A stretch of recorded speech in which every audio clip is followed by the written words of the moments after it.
Pernah lihat orang yang biasa saja kalau sama rekan kerja, tapi begitu ada atasan datang, tiba-tiba berubah jadi paling sigap, paling perhatian, paling cepat menawarkan bantuan, sampai kita yang melihat kadang berpikir, ini orang memang rajin atau cuma sedang mencari muka.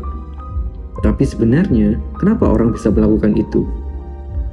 Kalau kamu pernah merasa kesal melihat perilaku seperti ini di tempat kerja, itu bisa dimengerti.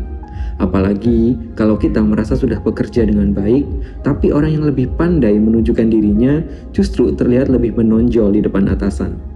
Tapi perilaku cari muka sebenarnya nggak selalu muncul hanya karena seseorang ingin dipuji. Ada orang yang memang ingin mendapatkan pengakuan. Ada yang ingin mendapatkan kesempatan lebih besar, promosi, atau perlakuan-perlakuan tertentu. Ada juga yang takut kalau dirinya tidak terlihat oleh atasan. Kontribusinya akan dianggap kurang atau tidak ada.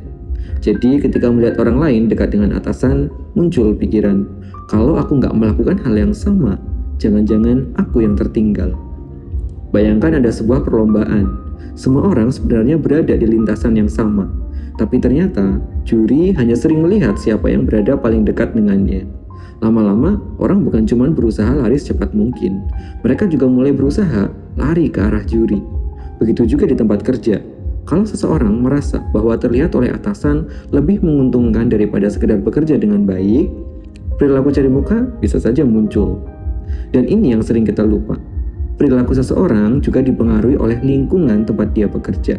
Kalau yang sering mendapat apresiasi adalah orang yang paling terlihat, sementara kerja keras di belakang layar jarang diperhatikan, lama-lama orang belajar. Kalau mau dihargai, aku harus terlihat. Jadi bukan hanya tentang siapa yang mencari muka, tapi juga tentang sistem apa yang membuat perilaku itu terasa menguntungkan. Tapi bukan berarti semua orang yang dekat dengan atasan itu sedang cari muka. Bisa saja memang cara komunikasinya seperti itu. Jadi sebelum menilai seseorang, coba lihat perilakunya secara keseluruhan. Apakah dia memang bekerja dengan baik? Atau hanya terlihat ketika ada orang yang punya kekuasaan? Karena di tempat kerja, kemampuan memang penting, tapi manusia juga ingin dilihat, dihargai, dan merasa aman. Masalahnya muncul ketika terlihat baik menjadi lebih penting daripada benar-benar bekerja dengan baik. Sek FM, tempat belajar teori psikologi dan aplikasinya dalam kehidupan sehari-hari.